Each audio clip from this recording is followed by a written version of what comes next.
You know. Did you feel like that there? Yeah, I mean, it's easy to sit up in your little house and just, cast judgment when you don't actually have to worry about, and I mean, you saw so much of that with the dudes who left this channel, is that they were all very, very critical about all these different things and thought that they were all deserving of more money, and then they leave, and guess what? You're not making any money now. It's like, it's just, the reality of it is that like, oh, now you get to deal with all the exact same shit that I was dealing with, except that my business is sort of held up by ancillary income streams that you are not going to have access to, like the fact that we have 1 million subscribers on our show on Snapchat, and we get 10 paid posts a day on the No Jumper Instagram, like that, and that has been quite enjoyable to see other people realize that they didn't know as much about the business of running a podcast as they thought they did. I think it's weird because when you ask people about which networks are struggling, yours is always going to come up, right? Because it's easy to say Adam's struggling versus Drink Champs is struggling right now. But I did think about, what about the Instagram? What about the TikTok? What about the Snapchat? What about all that other stuff? What about your store? What about the merch that you have? And that doesn't get brought up. But I wrote this down because one of the themes in your No Jumper, in the AMP show that you did with Joe, was kind of like this redundancy, right? This redundancy of what Fig factions were doing within your network at the time. And it seems like that's happening now with them, where there's this Figgmunity umbrella, right? Mm-hmm. But that doesn't seem like the priority, and it's so much so that people within Figgmunity are saying, oh, we're not Fig. Like, you saw that clip? I seen that, yeah. And I'm like, isn't it, I'm not trying to take sides or anything like that, but it's just crazy, like, I guess what you did with MacWop, like to see some of the things play out exactly the same. Exact same thing. Except way less money at stake. Because literally, like, you're talking about people that I was paying 6 figures a year. You were paying them 6 figures a year?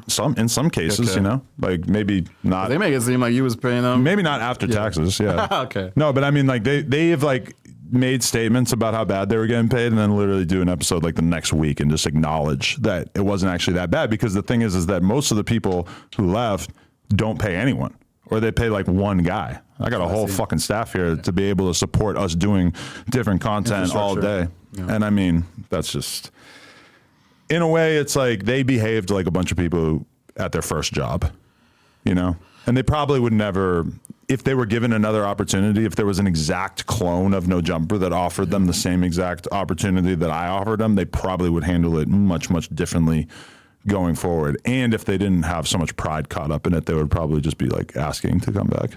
Yeah, I think it's interesting the way you kind of fire back at them. There's like these two Adams, right? There's Big 22, right? Which is like good man. Macho Man. Big 22 is like Zero.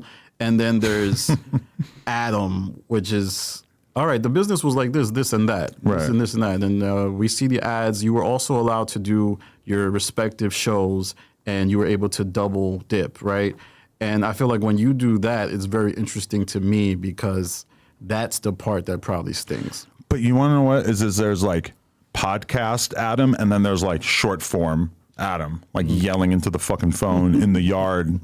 It's just like two different mediums where like one is going to translate better than the other. Whereas if I came on here ranting and raving like a fucking Adderall fueled wrestler for 2 hours, it would come off very strange. Yeah. Whereas like, when I go and I'm like yelling into the phone in the yard, the whole point is to kind of just make this like really intense 60 seconds that will make people laugh and be entertained. I mean, like, that's one thing that I think I like learned over the last year or two, is that really the entertainment is everything. Paramount. The value of the content, how much people are entertained by it is everything. Because so many people, once their content started to dry out and they ran out of shit to talk about with me, they just kind of like became much more open to watching No Jumper content all of a sudden again, because of the fact that really ultimately the fans are just excited to watch good content. And I've seen that with a lot of my peers. Fucking Andrew Callahan got canceled out the ass. Motherfucker came out making banger videos every week. I ain't heard shit since. Like he's just making killer videos. This shit's doing better than ever because his content is so good.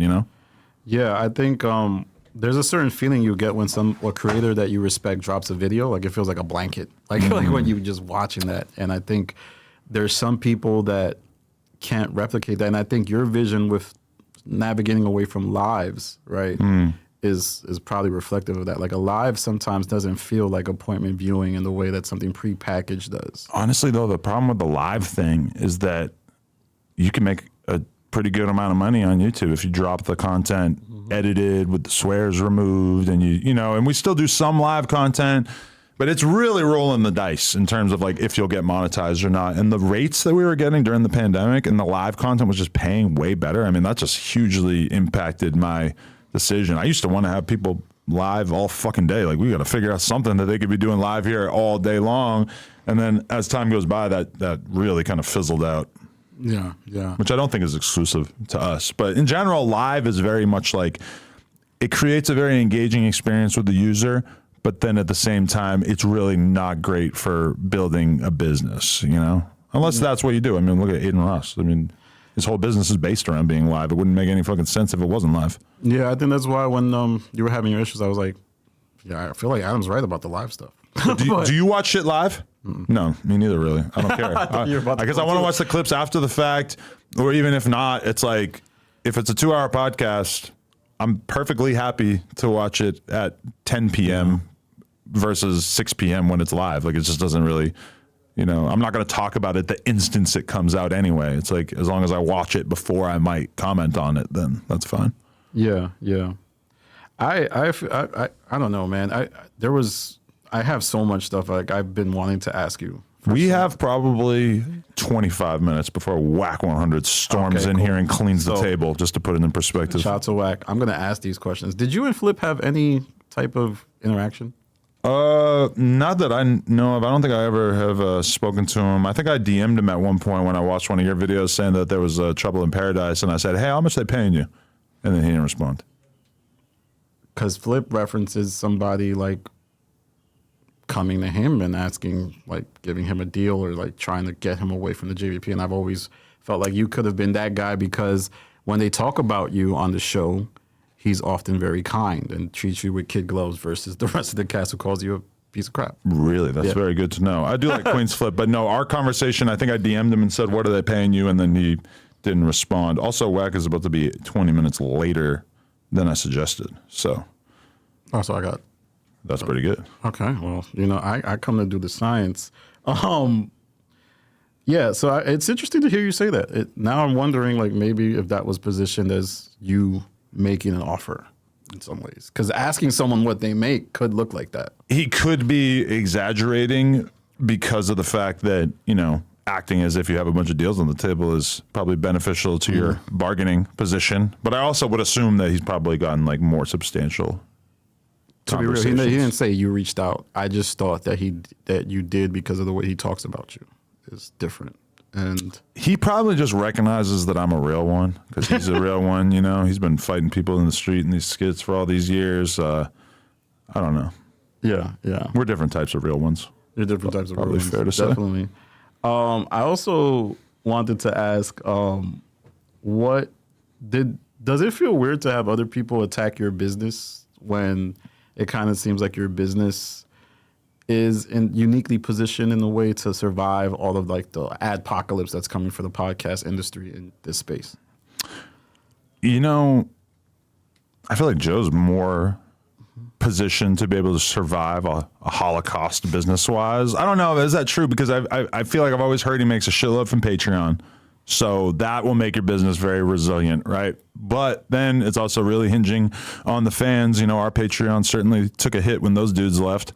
So I don't know. I mean, I have managed to weather many storms, the adpocalypse being for sure one of the biggest ones, the host leaving another big one. Mm-hmm. But yeah, I mean, people attacking each other's businesses. It is kind of weird to realize that people do that sort of thing on behalf of their own business. That like a content creator will go to war with you because they realize that if they negatively impact your business or if they are seen as the victor, they might conceivably actually be able to take your fan base a la King Von going at NBA Youngboy at the exact moment that he realized that he had already maxed out dissing FBG Duck. Von was just so eager to beef with Youngboy because he realized, like, I can take his fans. Pivot, Yeah.